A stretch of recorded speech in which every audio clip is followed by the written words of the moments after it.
تو حیا تو آپ کو سکون دیتی ہے، حیا تو دل کو راحت دیتی ہے۔ میں بڑی ذمہ داری سے بات عرض کرتا ہوں، قرآن مجید نے نا ایک مقام پہ مذاق کو، ایک مزاح ہوتا ہے خوش طبی، وہ نہیں، مذاق اڑانا، قرآن پاک نے نا مذاق کو ایک جگہ پہ جاہلوں کا طریقہ بھی قرار دیا ہے۔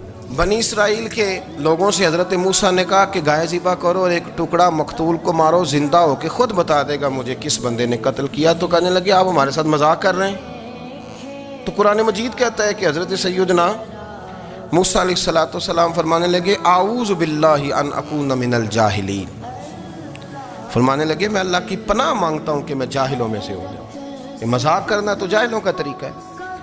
اگر آپ کی زبان سے بے حیائی کا جملہ نکل گیا، اگر آپ کی زبان سے بے حیائی کا جملہ نکل گیا، آپ نے کہہ دیا کہ ہم آزاد لوگ ہیں، جو مرضی کریں گے، جو مرضی کہیں گے، جو ہمارا دل میں آئے گا کریں گے، تو پھر تو لوگ آپ کا وہ حشر کریں گے کہ آپ سے برداشت ہی نہیں ہوگا۔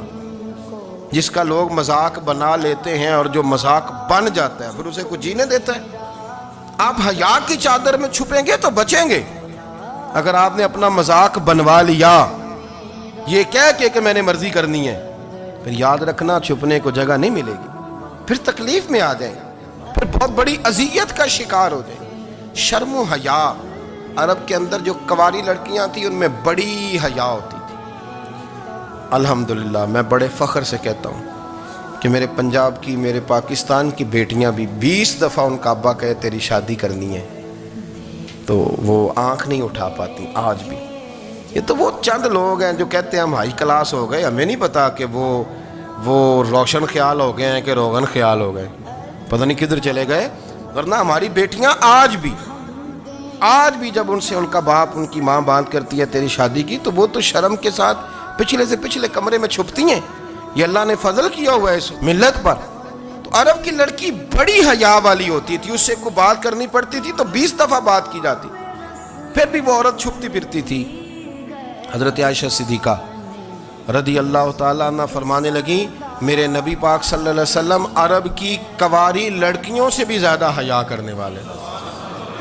قاضی ایاز مالکی نے، شیخ عبدالحق محدث دہلوی نے، دیگر بزرگ جو سیرت نگار گزرے انہوں نے لکھا ہے کہ نبی پاک صلی اللہ علیہ وسلم کے اندر 100 مردوں سے زیادہ طاقت تھی، 100 مردوں سے زیادہ طاقت۔ اب جو بات کہنے لگا ہوں، جو نتیجہ دینے لگا ہوں، اس پر خاص توجہ آپ فرمائیں گے۔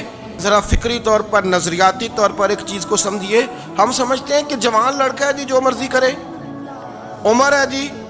آپ ذرا بات پر غور کیجئے گا کہ حضور صلی اللہ علیہ وسلم میں طاقت 100 مردوں سے زیادہ ہے اور حیا کنواری لڑکیوں سے بھی زیادہ ہے۔ ذرا اس بات کا تقابلی جائزہ کیجئے گا کہ طاقت 100 مرد سے زیادہ ہے لیکن حیا کنواری لڑکی سے بھی زیادہ ہے۔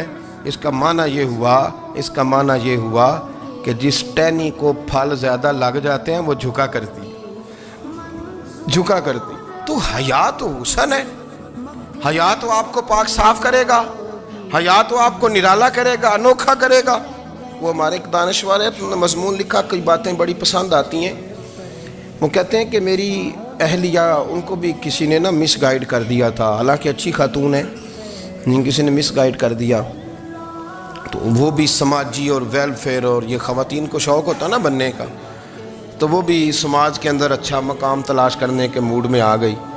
تو کہیں ایک دن جانا تھا تو بڑی بن سنور کے میرے ساتھ وہ گاڑی میں بیٹھ گئی۔ تو میں گاڑی میں، عورتوں کو یہ بھی مسئلہ ہوتا ہے نا کہ ہماری تعریف کرو، تو کئی دفعہ بعد مردوں بیچاروں کو جھوٹ بولنا پڑتا ہے، تو زبردستی کراتی ہیں نا جی۔ تو اس میں گنجائش بھی دی ہے شریعت نے گنجائش دی ہے کہ کبھی بیوی کو راضی کرنے کے لیے خلاف واقعہ بات کرنی پڑے تو کر لینی چاہیے، تو وہ کراتی بھی ہیں۔ 3 موقع پر خلاف واقعہ بات کرنے کی اجازت ہے، واقعے کے خلاف بھی آپ بات کر سکتے ہیں۔ جنگ کے موقع پر 2 لوگوں کو صلح کرانے کے لیے اور بیوی کو راضی کرنے کے لیے کر لیں کوئی ایسی بات، بے شک اپنی طبیعت پہ جبر کر کے کر لیں، گنجائش ہے، اجازت ہے۔